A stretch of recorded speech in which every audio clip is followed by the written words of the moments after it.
Once you find your voice, your tribe will follow. When you find your voice, will you have the courage to speak? That is a quote by this week's guest, Heather Havenwood.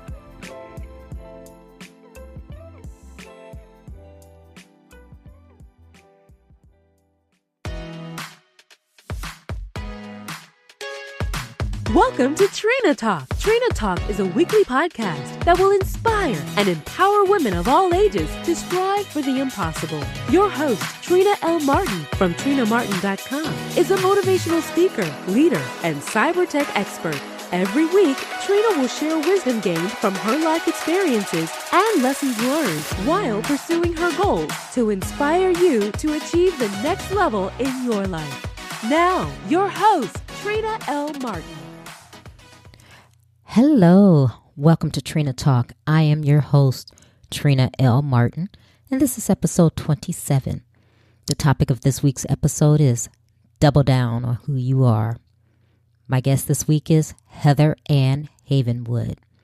Heather is the CEO of Havenwood Worldwide, LLC, and Chief Sexy Boss. She is a serial entrepreneur and is regarded as a top authority on internet marketing, business strategies, and marketing. Since marketing her first online business in 1999, bringing together clients and personal coaches, she has played an active role in the online marketing world since before most even had a home computer. In 2006, she started, developed, and grew an online information marketing publishing company from ground zero to over $1 million in sales in less than 12 months. Heather Ann currently is the author of Sexy Boss, How the Empowerment of Women is Changing the Rule Book for Sex, Money, and Success, and The Game of Dating and How to Play It, a rule book for divorced men stepping back into the game.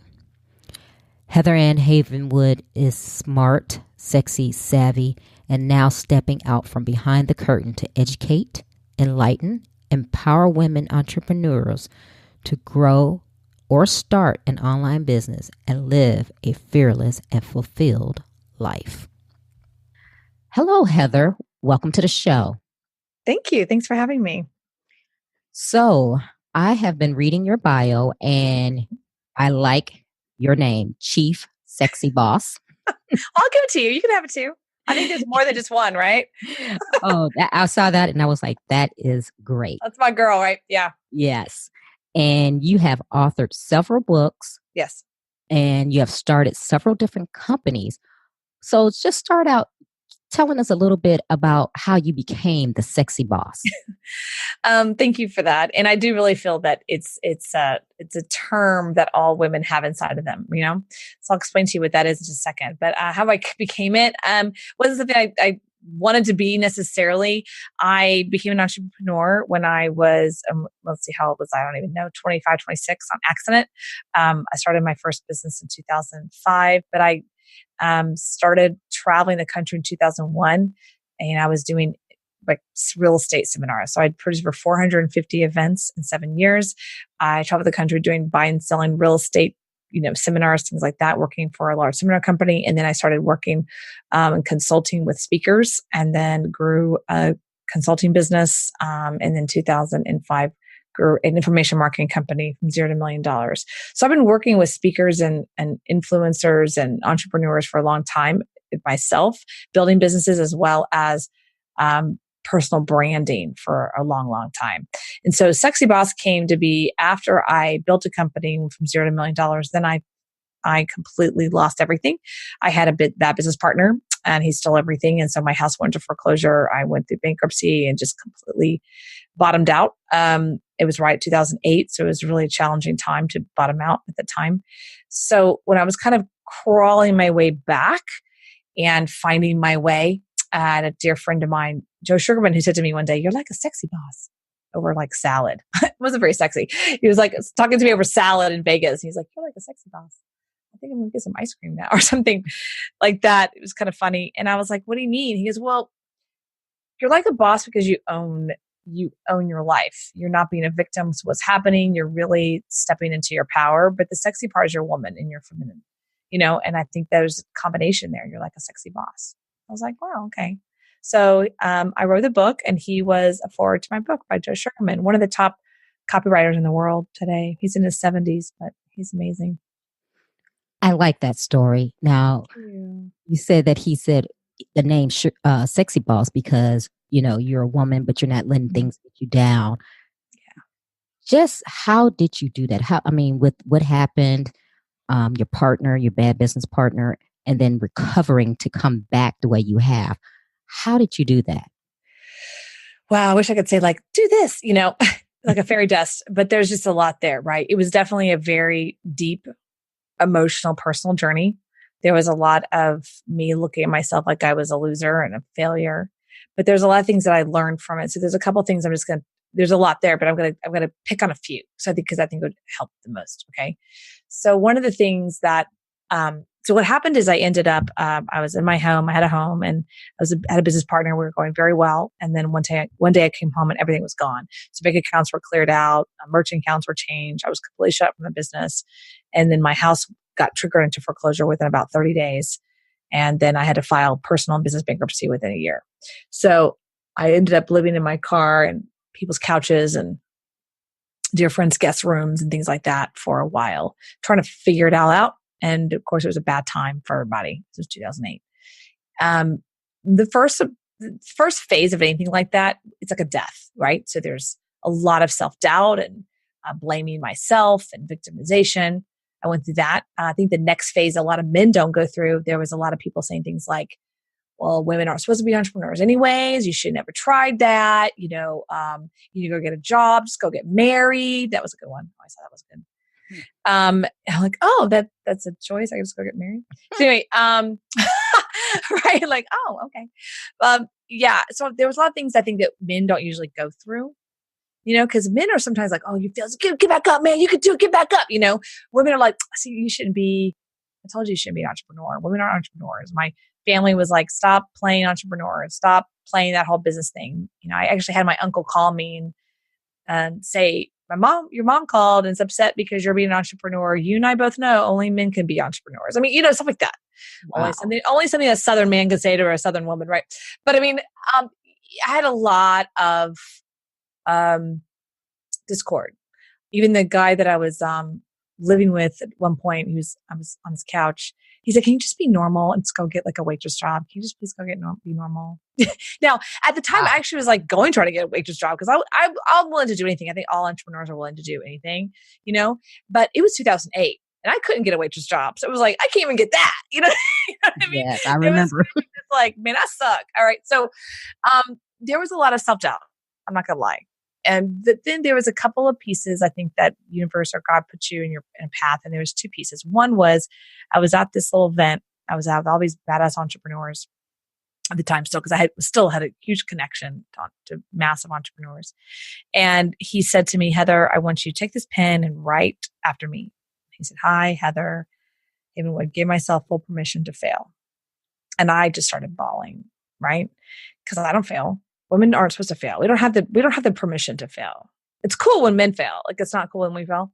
Mm-hmm. So I just started bawling. And he goes, "Heather, you will never succeed in life unless you give yourself full permission to fail. Because in that moment, when you give yourself full permission to fail, that's when you win." And it was just so beautiful, right? I'm bawling my eyes out. I'm like, "Well, I'm a failure." He's like, and honestly, he was beautiful about it because he's like, "Heather, you didn't fail. That business is still live today. Now, you had a bad business partner. You didn't get a good lawyer, but that's not a failure. You didn't fail, right? So you got to get the distinction." And I was like, that was my first kind of aha. And the second aha I had, the big one, it was a real big one. I was living in Marco Island, like I said, on my friend's couch. It was 2008, bad time. Couldn't get a job at Starbucks. I'm like, please, like I was anything. Like, no, we're full.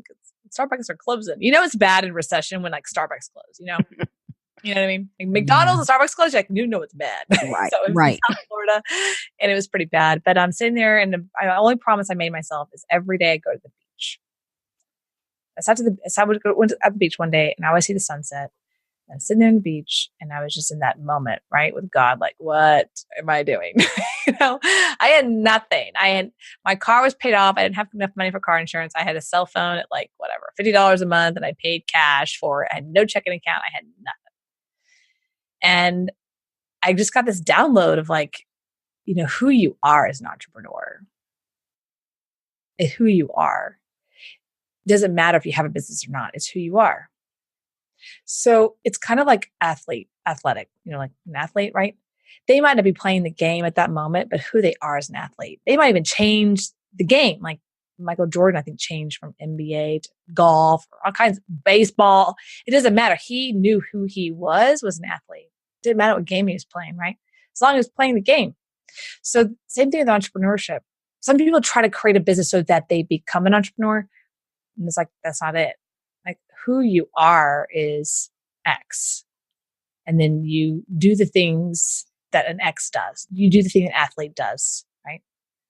So not all Olympians, not all athletes become an Olympian. Doesn't mean that they're not an Olympian. Doesn't mean that they're not a winner. Doesn't mean that they're not an athlete or an amazing athlete just because they didn't get the gold medal, So I think that's the biggest aha. And once I got that aha, it gave me this full permission to create and build and create again and build and create and build and not be attached if I quote unquote fail or not fail. So those are the big ones that helped me overcome and got me where I'm at today. That is so important because like you said, men are not viewed like women are. So we are, sure. I think we're naturally, like you said, we're born to succeed and take care of things and get it done. And when we fail, I think it really has an effect on us because I've experienced that as well. Whereas men are just like, oh, don't worry about it. Get back up, dust yourself off, keep going. Oh, that business didn't work. Oh, turn it into another one. Mm-hmm. So that's very important how we see ourselves. And I love what you said as far as you're saying, being who you are. If you're an entrepreneur, you're an entrepreneur. And if you're going to fail, that doesn't mean that you weren't meant to be that. It's just you failed. Right. It's like it's funny. It's like, I didn't even fail. I just had a bad business partner. The business is still viable today, 10 years, 20 years later, whatever. 10 years later, I succeeded as a partner. I did my job. Right. But, I just had a bad picker, like picking a bad husband. Mm-hmm. Doesn't mean I was a bad wife. Doesn't mean that I didn't do well as a mother. It's like I picked a bad picker of a husband. You know what I mean? Right. So I think it's something like, it's really that I didn't have the right lawyers, and people always ask me all the time, what's the number one thing you learned from the bankruptcy? And I'll tell you, lawyers. Yes, good have good lawyers. Period. End of story. Well, that's not a very good, yes, it is, So I think that it's little things like that as a woman, it's a little more challenging. You're not, and I feel like I'm on a soapbox, but I'm going to go there anyway. Women are not out there going, you can be an entrepreneur. You can do it. They're not. They might be doing that a little bit more now, but they're not in general. Like, oh, that's cute. You know what I mean? Mm-hmm. Or, having a career and having a baby is still a conversation, for God's sake. You know what I mean? I literally had my mom call me and freak out and go, honey, I have you a job in Hope, Arkansas for $8 an hour as a secretary. You can find yourself a husband. I mean, come on, but that's what I was bred in. I was bred to breed and have babies and be a mother. I was not bred by psychology of my family to be an entrepreneur, period. And I would say most women aren't. Right. Period. Men are, get out there, fail. Look at you fail. It's okay. Get back up. Women are, you fail, you run to mom and dad and like, it's okay. I don't have to do that ever again. Right. So and I remember having an older gentleman, again, I'm not against them, but it's just culture. He reached over to me and I was on the plane. He was a stranger. I was kind of telling him what was going on in my life for some weird reason. A stranger in an airplane thing. And he's like, it's okay, honey. You're pretty. Just go get married. Like, oh, all right, just a second. Let me just go find myself an app. Right. Oh, I'll just get married. So I think that one of the challenges, I think people ask me all the time about challenges of women entrepreneurs and the overcoming fear. It's God, they're not overcoming fear. They're coming over way more than that. They're overcoming a social dynamic that is literally taught them to be perfect since they were 6. Yes. That is so much more than fear. I'll tell you this one story, you can get it, because every woman listening to it, they'll get that story. Okay. I'm 2nd grade.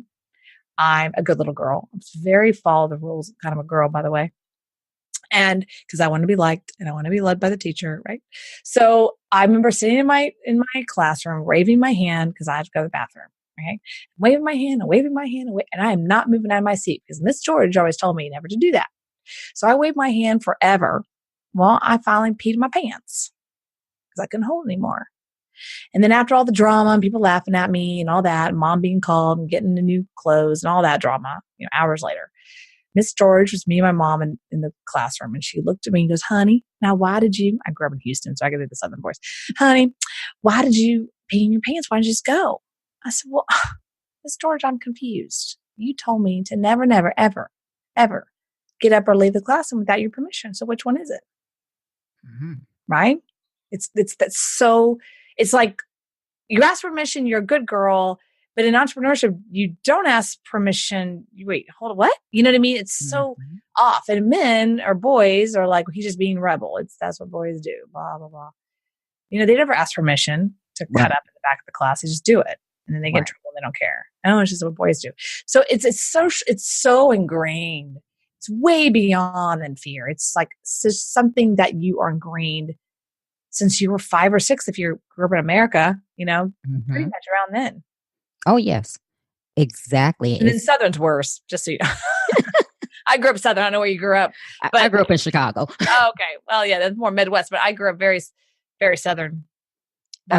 Yeah. And it's like you said, I think girls are conditioned to, you grow up, you get married, you have kids, and that's what you do. And I'm looking now, I'm like, it's 2019. And I find that there are some women out there who that's their primary goal is, well, I have to find a man who's going to take care of me. Oh my, don't even get me started, girl.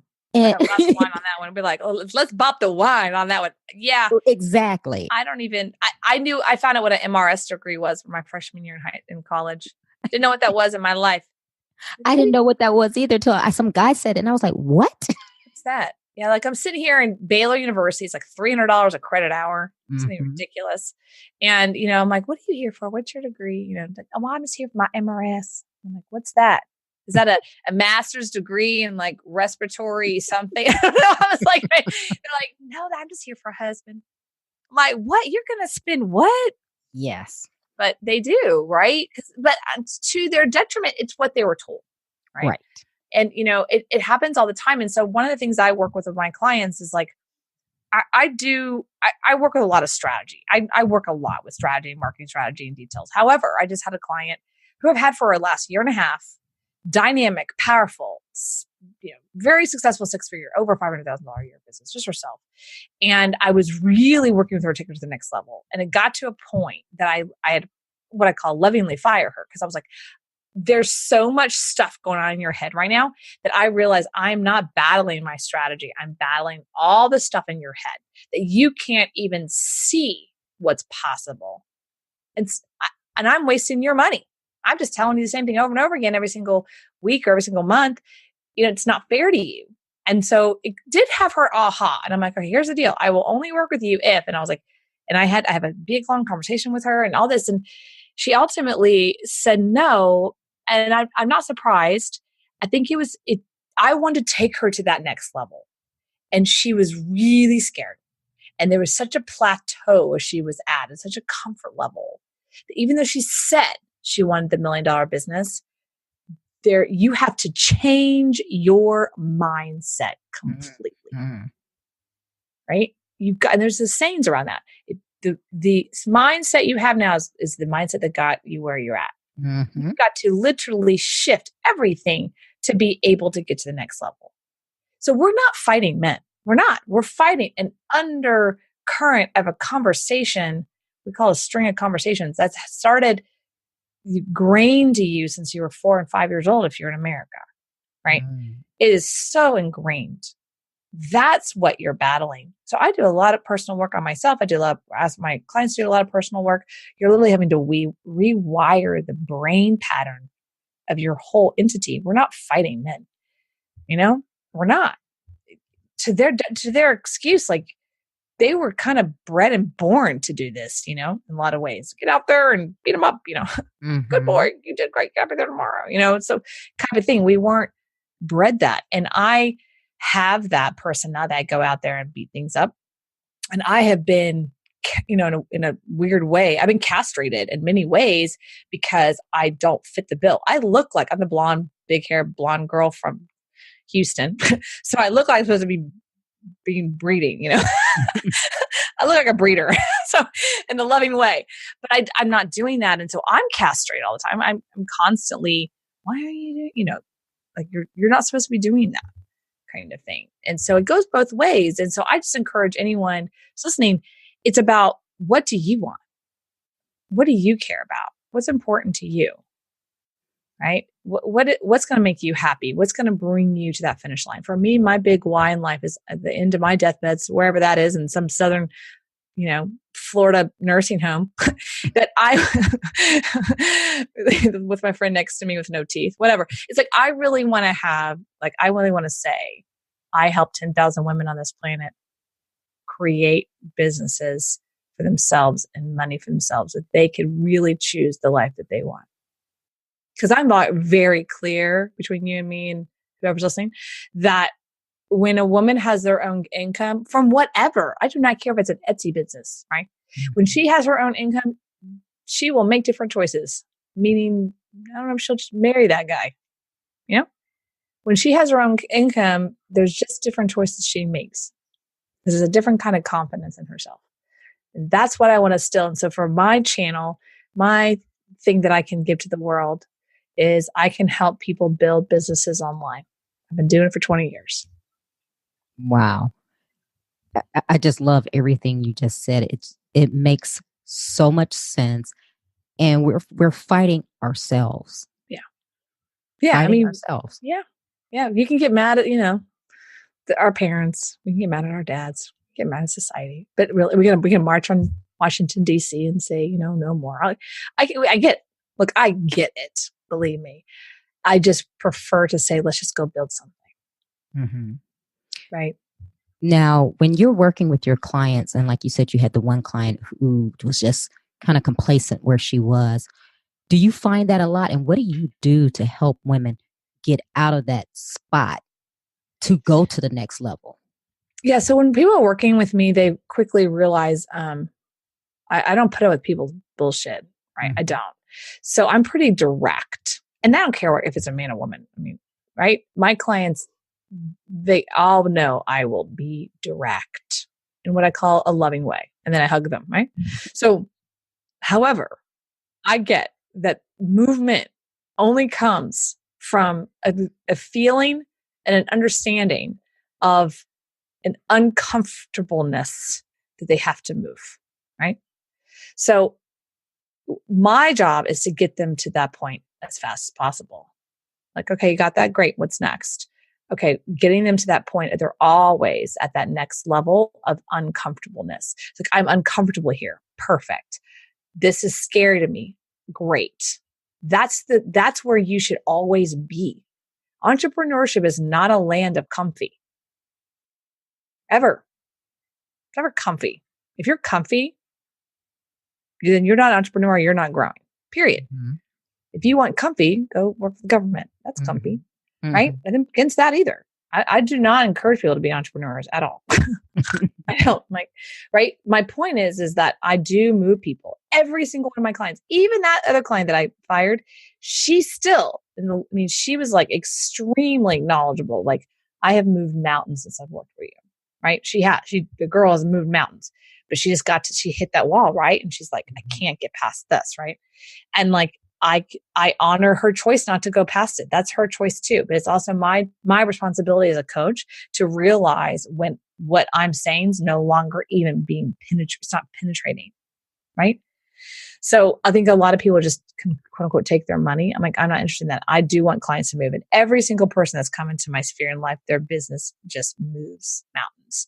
It's just what I do. Right? Some people are pastors and they come into the world and their spirituality just blows up. Joel Osteen, I love him, Mm-hmm. But I think that's just my gift to the world. So the answer to your question is I enjoy the process of moving people from fear into the unknown, because even if you go from fear to unknown, there's still movement.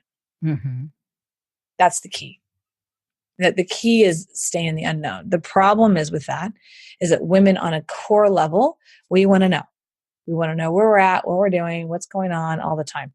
It's that core piece as the woman, like the protector, what's happening, right? So you have to overcome that piece to live inside of completely not knowing and moving forward anyway. And with that, because you do coaching, you do strategizing, you help build a business. So it's rare to do coaching now. So I really have moved away from one-on-one unless someone wants to just pay me a lot of money. But I really don't. I really focus on business strategy, and I work people with their podcast specifically. I teach a formula called Influencer Growth Formula. And I have people go through a 90-day process of like, how do you actually go from expert to influence so that you're attracting the right clients to you, right? So I actually work them through that whole messaging, marketing platform and their media. And how do you grow that in a group environment with masterminds? So I've actually, in 2019, I kind of, I moved all my clients off. Like I said, fired the last one and I moved them all off. And I did that very strategically, right? Because I feel like we're at a place now, I really want to move into people that are really up to something at a high level, really, really taking things to the next level as an influencer. And I just think that's the best thing. And, I do take some private clients, but it's, like I said, I've kind of moved into a different direction. And with that, and let's just say you come across a woman who says, you know what, I feel I'm an entrepreneur. I feel I have something that I want to provide as a service, but I'm here on ground zero, nothing. Can you work with that person and take them, or are you? Yeah. So the 9-day program, yes, goes through that. So I just finished an 8-week course, and that course is now into the side of the program. And I took people from no message, no market, to now they have a message. They know what they're marketing. They know what their media. They know what they're selling. They know what their funnel is going to be. And they know their pricing and things like that. So that's fine. In fact, sometimes I prefer people that are kind of more open, right? Like, hey, I'm open. What do I do here? Versus people I'm having to change their entire product line and pricing and message to market. And they've been doing that for 20 years, so that's a very different, kind of clientele. But I think that most of my clients are people that are like, I've tried it, I'm trying to do it, but I feel like I haven't found my thing. And I work with them on visibility. However, there's a lot of PR companies that have visibility out there, but if they don't have the right market to message, they can get all the visibility in the world and then it's going to flop. You don't want that. You don't want to be out there with the wrong message or a dopey message or a crappy message or not a good brand message that's really going to serve you. Because then you're kind of stuck. You're in that, I'm visible everywhere. Everyone knows me as this thing, but I'm not really that thing, Wow. So I really work with them backwards. There's 3 elements: is your marketing, your message, and the media. Those are the 3 pieces of any business. You've got to get lined up 100% in alignment, and then you can start to really move mountains. And those are the 3 pieces. And I do that in the Influencer Growth Formula. Great. Yeah, because you have to be concise and laser focused to know where you're going. You can't be A over here and then C over there and then Z somewhere else. It all has to tie in. Correct. Yeah, it's got to all tie into what's your message, what's your market, and what's the media you're going to actually key leverage, to get to that message market. I love podcasts. That's my thing, right? Podcasts. My shows are my show's now national radio. I've been on 450 podcasts as a guest. Like, I know podcasts, right? So I really focus on that particular media. I like that media, and I'm moving it more into YouTube. I'm moving it more into, other places, iHeart, Spotify, Pandora. There's really cool things happening in podcasts. It's not going away. So I like to use that particular media more than any other media right now, and to help people kind of grow. Okay. Now, and I know everyone is different, but what would you say on average is your span with a client? So do you have in your mind when you work with someone that, in 6 months, I can get this person to this point? Oh, it's a good question. Because I'm multifaceted, I can go from the beginning all the way to one of my last clients. She in a loving way, she fired me because she's like, I just sold my business for 7 million. Yay. So, and I walked her through that process of like the pieces of the selling process because I know the publishing side. So, I mean, that's the only time I've ever been fired. In a loving way. It was more like, let's go to Cancun. But that was really not a fire. She's like, they want to take it over, blah, blah, blah. And they're going their own way, the consultants, which is fine. But up until, honestly, I run the gamut, right? Most of my clients stay with me long, 1 or 2 years, because I can move through all the different phases with them and move them to the next level,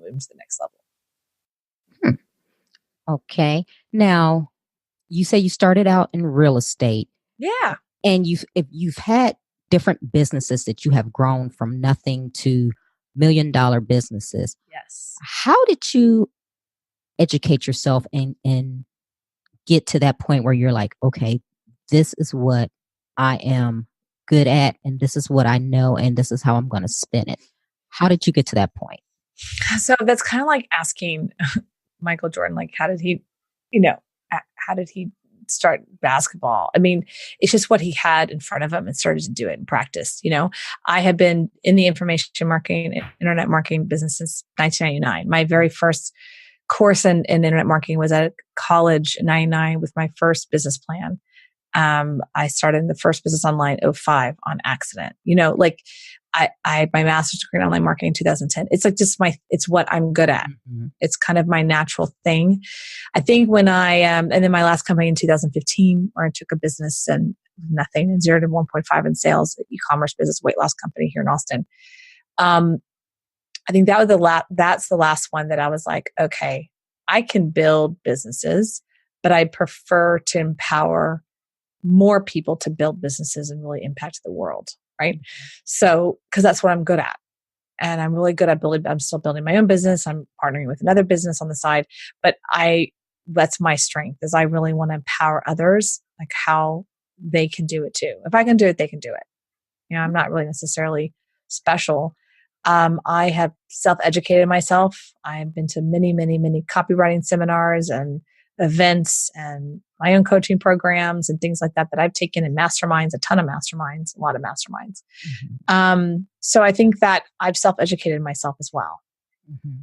Yeah, you sound like me. I've done the same thing. I'm kind of like you where business is in my blood. And like you, I love the podcasting. So I was like, you know what? I'm going to do this. But like me, it was something that like 20 years ago, I was going and I was thinking and I was telling a friend, I said, I want to serve others. I want to inspire others. So I want to be a speaker. But then, like you said, that mindset, I got to thinking, saying, well, you know what? No one knows me. Who would listen to me? I'm not famous. So you get that talk in your head and it stops you. And like you said, in us being women, it kind of stagnates you. Whereas a man is like, oh, okay, well, yeah, I feel that way now. But you know what? Screw it. I'm going to take the leap anyway. Yeah, they do, right? They're like, yeah, it's cool. Let's do that. and like you said, and they do it and they may fail and they say, oh, okay, well, that didn't work. Okay, I'm going to continue on and do something else. And then before you know it, they have an empire. So for the women out there who are stuck in their own mess and they come to you, I mean, what are you doing to say, hey, you know what? You need to do this. Or do you have that moment where after you work with someone for so long and you see that they're just stuck, you say, you know what? I can't work with you at all right now. No, yeah, I don't have that. I definitely, no, I don't definitely tell them like, if that's what they want to do, I want to take them there. Right. The one thing I do is be realistic on things like, okay, got it. Let's do the numbers, or, okay, well, this is what this looks like in reality, or things like that. But I mean, my coaching is very strategic on the business side. Well, what's your market to message and what are you going to speak about? I'm looking at your site right now and you're speaking and what you talk about is very in alignment with who you are. So it's like, makes sense. Right. So it's like, oh, of course she's going to be talking about that because it's in alignment with who she is and her energy and her personality. There's only one time, I think this guy called me out of the blue. He's like, I just want to be a YouTube star and I want to do nothing but just make money on YouTube. And I was like, okay, do you sell anything? No. Do you Do you have a video out? No. I'm like, okay, that was like, okay, come on. Oh, this is going to work. So who knows? He's probably the biggest YouTube star. He's PewDiePie or whatever he is now. I doubt it. So here's what I would say. So let me just tell you this. Number one, never keep anyone in your life that's not part of your fan club. So that's my sexy bossism number one. Never keep anyone in your life that's not part of your fan club, right? So whoever you told that day about speaking, it sounds like that person was probably very supportive. Most times people are not because they don't love you, but they see you since probably you were in high school and saw you, drinking or something. They don't see you in the light of who you really are sometimes, So you gotta be careful who you share your dreams with. That's why a coach is really a key piece, because you can share your dreams with a coach and they really do like, okay, got it, let's do it. Number one. Number two, I always tell people, a part of my another sexy bossism is, I'm going blank on my sexy bossism. It's not it's the confusion. Sorry, confusion. Does it feed my confusion or strengthen my clarity? So I ask myself that question before I do anything, and I'll repeat it. Does this feed my confusion or strengthen my clarity? So that's a good one, right? So it's like, okay, what am I doing right now? Is it feeding confusion in my life? Is it causing chaos, or is it adding clarity to my life? And that's a really key piece too. So if you're trying to be an entrepreneur just because someone thought it was cool versus that, that's who you are, right? I mean, if you took Michael Jordan off the court, back then, that would be killing him. It would be literally killing him. You know what I mean? Or taking the mic away from Oprah. You know what I mean? It's like who she is at this point, right? Right. It's not about what she does. It's literally who she is. Madonna told Madonna she can't sing anymore. Would be odd. It's who she is. She's an entertainer, and this is who she is now. So I think that's part of it, is when you realize who you are, then whatever it is going to come automatically out. Oh, I so agree. And that's where women need to know, right, who they are. Just, you need to be true to yourself. And that was one of the things long time ago, kind of my self-affirmation was, I know who I am. I know who I am. I'm going to be true to myself and not try to fit into anyone's paradigm of what they think I should be. So let me just speak to that. So first of all, that's awesome. And there's a lot of women going, that sounds great. That sounds great, but that's hard. Yes, it is. It's very hard because there's people in your life. It's easy to tell strangers to go off, right? But it's a lot harder when it's like your spouse or your best friend, right? Or your sister or your brother or even your mom, right? It's a lot harder when they're like, what are you doing speaking?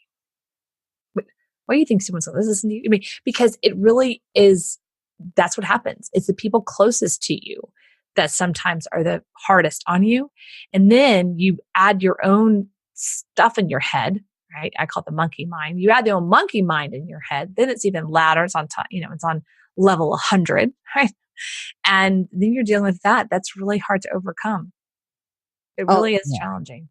Oh, it is, definitely. I mean, and it took me a long time to get to that point. Yeah. So I know exactly what you're saying. It is not easy, and it's not something easy. It's not something that you just wake up one day and you go, "Oh, this is who I am." This is who I am. Yeah. Oh, this is one day who I am. Yeah. I know, right? Yeah. It's very. Let me share this quick story because I think you'll appreciate this, Trina.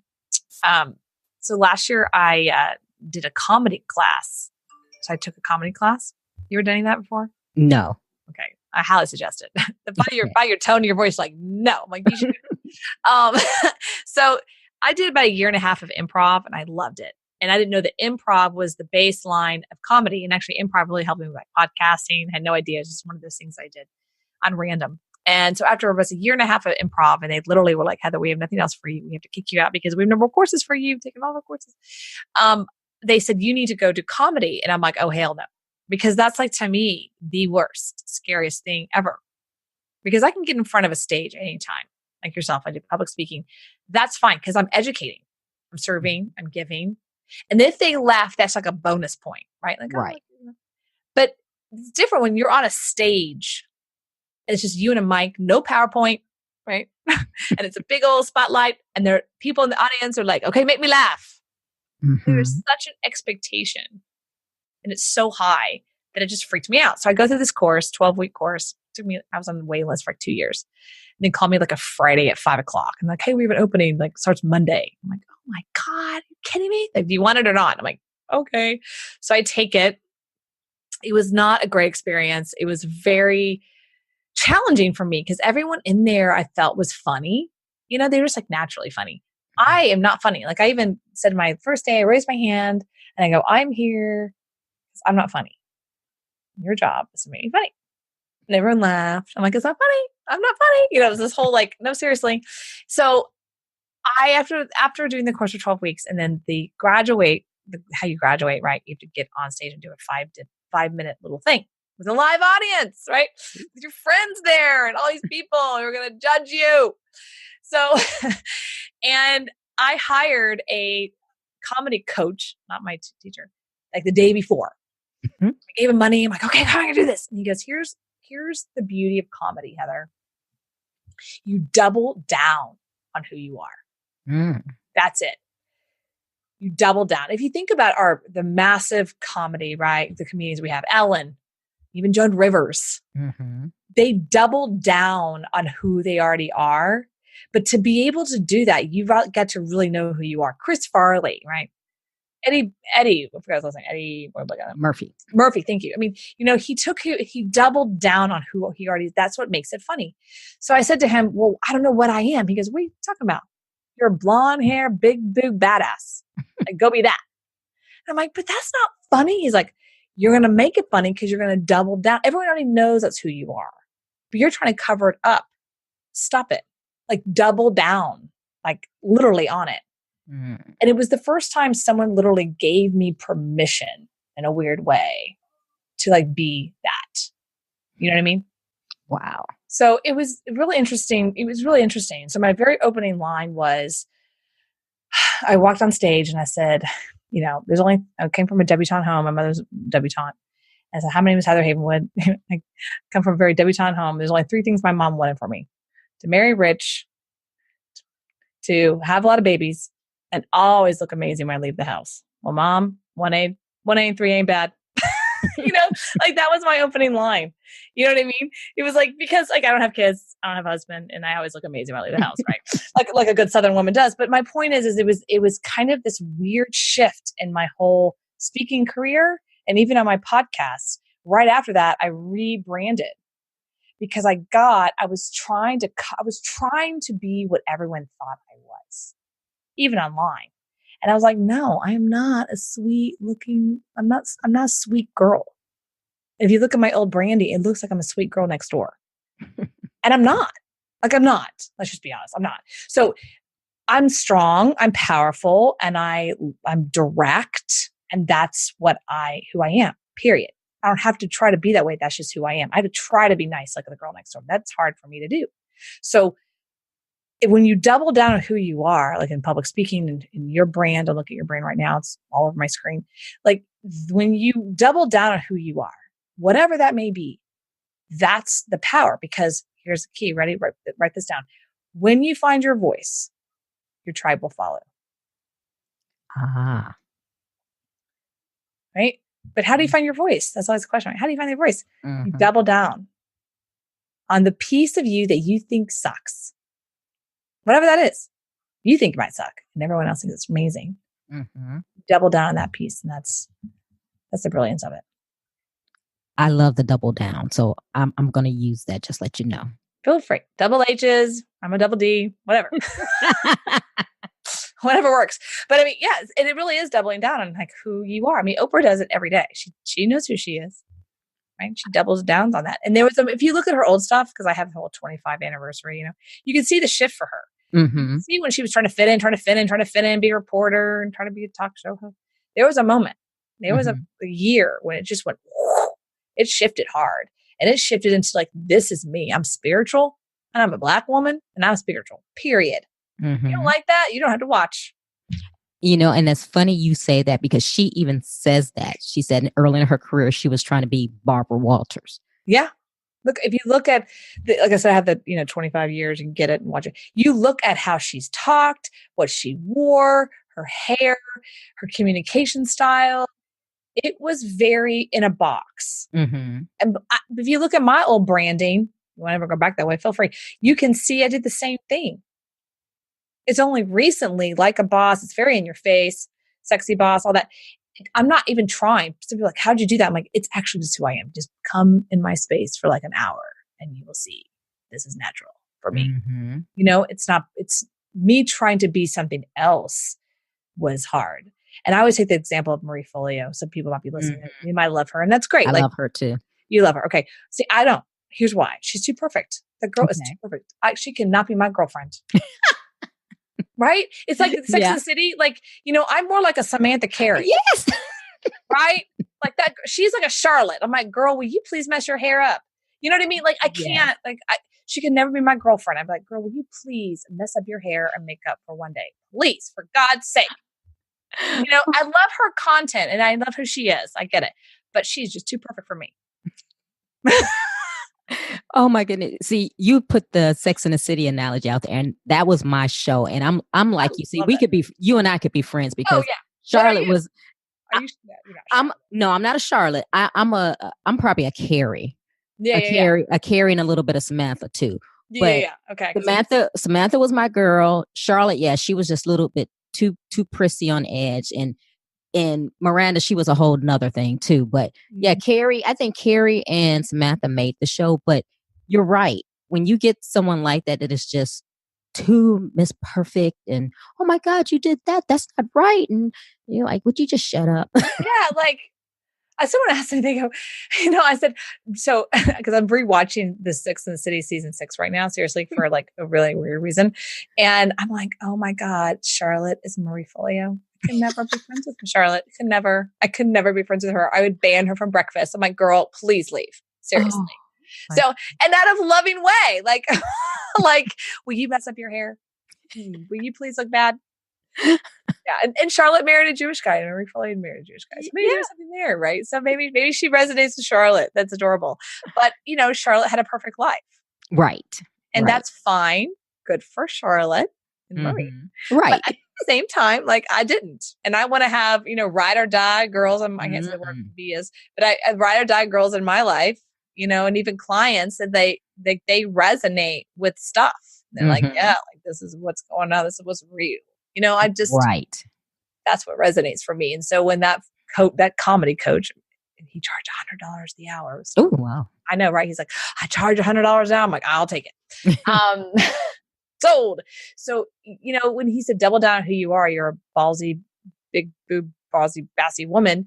I did. And even that day when I showed up, like my outfit, because I had in my head, I should, wear dark pants and like, I don't know. I had this really weird look. What a comedian is supposed to look like. I wore stiletto heels. My hair's all blonde and way out there, big old curls, a pink dress, like hot pink, and then a pink jacket. Like I was all pink. And I walk out. I'm like, hello, just like, this is me, debutante blonde girl. What's up? And they loved it. People were like, oh my God, that was amazing. But I felt like I was being me. I didn't feel like I was trying to fit into something. And I was just saying stories and everyone's cracking up. It's really true. When you double down on who you are, it's not about like people laughing at you. They're laughing because they can understand. Right. Comedy is all about, oh my God, I get that. And they're laughing because we all get it, So that's what comedy is about. But public speaking too. Public speaking is about connecting with the heart and about information, but it's also about resonation with the people and connecting with their heart. Exactly. And I was just about to say that because I think like with comedians, like you were saying, a lot of times they're vulnerable and a lot of times they're just telling stories about what has happened in their lives. Yeah. And people can relate to that. And I think being a speaker, and that's the type of speaker I am, is like, okay, this is me. Here's my story. You like it, you don't like it, whatever, you want to judge. If you had a nice, pristine life, fine. I didn't have that life. Right. Like I didn't have that. I can't relate. Right. So you're right. Funny. And I think people appreciate that because if you look at some of the greatest comedians, they were the ones that you could actually relate with, relate to. Yeah. I mean, give you, and again, I'm not trying to bash on Marie. So I'm sure she won't be listening, so it doesn't matter. But this is a case study. So I want to take out the emotions if you like love Marie. Well, I mean, I'm not, Yeah. I just want attached to to her. it's a case study. But if you look at Marie, she's been online for a while, right? I think at least 7 years, 8 years as a YouTuber specifically. Okay. And if you look at her numbers, it's a case study, people. So just don't be bashing me. Well, you can bash me, I don't care. So in her numbers, I think her last I saw on subscribers is 200,000. Now look, there's way more than me. So just, I'm cool in that. But so 200,000 subscribers. All right. Very good, by the way. Not top 10, though, by the way, in YouTube world, right? And look at Gary Vee. Like 1.3 or something. Last I checked. Somewhere there. At least a mil. Now, why? He's kind of an asshole, but he doubles down on who he is. Yes. I think if Marie doubled down on some other piece of her, like, I don't know, there's probably some other piece we don't know about. I think she would get a lot more. But I think that we as women are dying for the real Marie to show up, or a real woman to show up and go, entrepreneurship isn't perfect and your hair doesn't look perfect every day. And, you don't always look like you're in a studio talking to Tony Robbins. You know what I mean? Like entrepreneurship, if you go right now to any coffee shop in America right now, you'll see what entrepreneurship looks like. Right. They're in yoga pants and flip-flops, depending on the weather, and their hair's in a bun. Yes. And they got a backpack. Exactly. That's what entrepreneurship looks like. Yes. And that's why people hate, whatever you want to call it, hate Gary Vee, because he is real about that. Oh, yes. And he states it like, this sucks, and he says what's there. And that's kind of more how I am. And, as I'm building my tribe and as I'm finding my voice and I'm out there more and more about being like a boss and being a badass and being strong and being a sexy boss, that's my voice. That's my tribe. And the people that I'm attracting are people that are like, I need someone to tell me the real. I don't need someone to give me a bunch of hype. I need someone to say, this is the strategy that's best right now. This is what's going on in the marketplace today. And I said, that same client that I had to fire, I said, look, if I was your mentor in Wall Street and you said to me you weren't getting your goals, and I told you, well, we went from a bull market to a bear market, and you start fighting with me, and I'm like, it's not personal. We just changed. The market's changed. It's not personal. I'm just telling you the market's changed. Do you want to invest in your money or not? Right. She was upset because the market has changed and how she's been doing things for 20 years isn't working anymore. And I was unfortunately, the one to tell her, the market's changed. That's not how it works anymore. Right. You gotta change. It's not personal, but that I was that person in her life. Right. So I think that when you find your voice, that's for everybody. When you find your voice, your tribe follows. The question is, do you have the courage, right? To not only find your voice, but let your voice out. Right? That's where the rubber hits the road. Wow. I love it. I love that. Thank you. That was the first, by the way. I like that one. Make sure you send me that cut. That was good. Yeah, I love that. That's real. True, though. I mean, that really is. Like, once I found my voice, it was like, okay. Now, okay. Well, you got to have the courage to speak it. That's really the question you got to let. I get slammed every day on social media. But you know who I get slammed by? Women. They're the worst. You girls suck. You girls suck. Guys are like, oh, I love it. Oh, that's great. Oh, maybe you need to have a better, maybe at the end you should say this. That's what guys do. Right. Girls are like, look at your hair. Look at your outfit. Right. I don't like your makeup. Who do you think you are? Oh, yeah. Oh, she's better than everyone else. You think you're better than me? You know what I mean? Like, that's why I don't hate Marie. I think she's awesome. She's amazing, and she's done way more than me and better than me. And I think it's awesome and great. But I do think that's her biggest challenge. And I would tell her right here, I think that one of the reasons you're not as big as you should be, Marie, is because you're holding back who you really are. And there's some piece of you that you really haven't allowed to be. Wow. Right. Whatever that is, And there was just like the moment with Oprah. And she just finally said, I'm done. Whatever that was for her. I don't even know what that moment was for her, like what happened personally. But she just was like, I'm going this new direction. And everyone told her in broadcasting not to do it. Yep. Right? Don't go spiritual. Don't do it. Here she is, right? So when you find your voice, your tribe will follow. Then the question is, will you have the courage to actually speak it? Wow. Well, that's going to take us to my questions for you. Yes. So we have 10 questions, and here we go with question number 1. Who or what motivates you? I say who. Mentor of mine has been Donna. I love that girl. She just rocks it. Okay. What demotivates you? The boys club. They drive me crazy. That's good. When was a time that something was said or done to hurt you, but it worked out for your good? 6 months ago, when I had a person who's the head of a very big internet party event thing or something like that, walk up to me and say, you help women entrepreneurs. That's no value. That's not valuable to us. There's no value in that, Heather. Okay. And a few months later, he acknowledged that what he said was hurtful, and then he said he meant to hurt me. So it was very eye-opening experience for sure. But I didn't get mad. I just kind of was like, just okay, thanks for being truthful. Wow.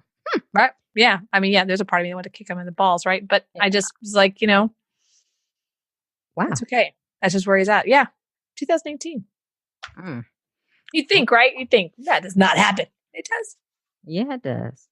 Okay. What is your fear? That I'll be on my nursing home in South Florida with my no teeth, and I never really hit my goal of helping 10,000 women be financially free. Okay.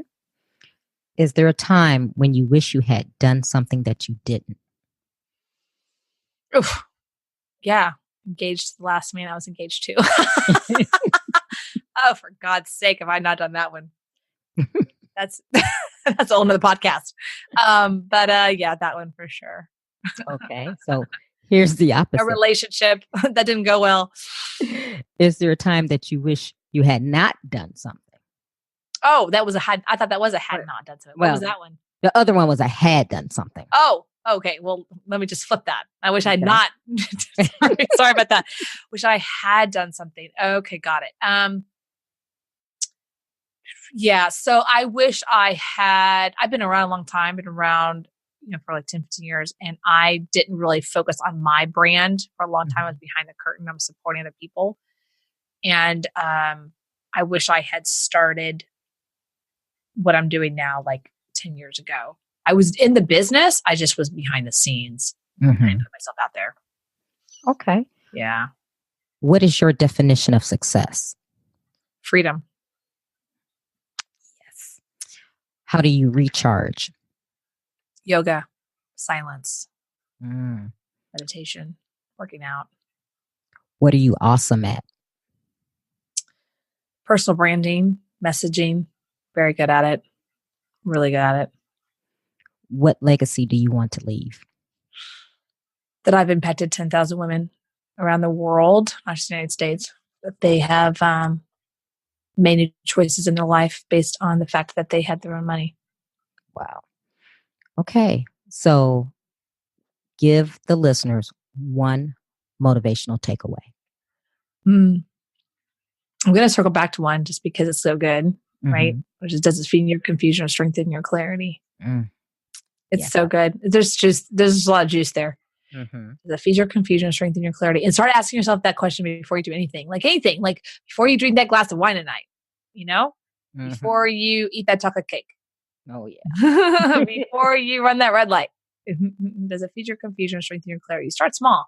And then you move into big things like the company, the contract, that boyfriend, whatever. So you think about it, your last relationship that didn't go well. If you could go back in time and be like, this is relationship, feed my confusion, strengthen my clarity. We all know the answer.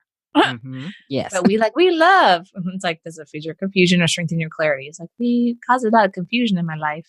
Well, then, is that the best thing? So it's simple, but it's profound.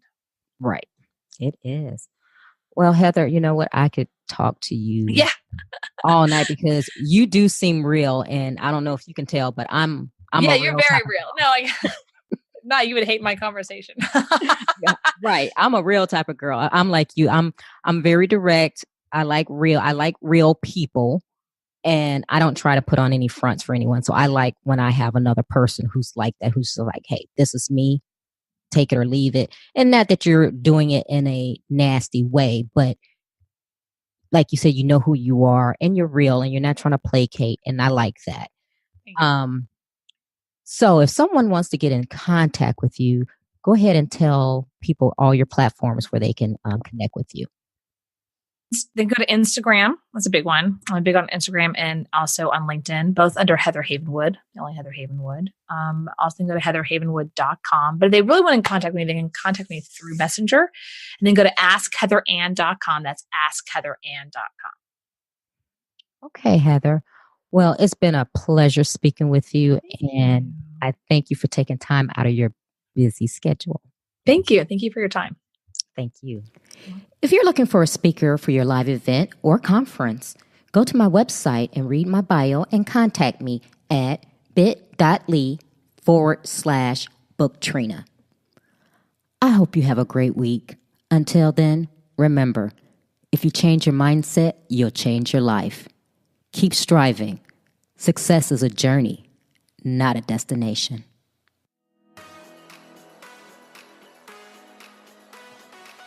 You can listen to Trina Talk anytime and anywhere. It's available on iTunes, Google Play Music, Stitcher, Spotify, and all other places that you can listen to podcasts. If you like the podcast, please don't forget to go to iTunes to subscribe, rate, review, and share. If you have questions for me or need inspiration on how to go to the next level, tweet me directly at Trina L. Martin.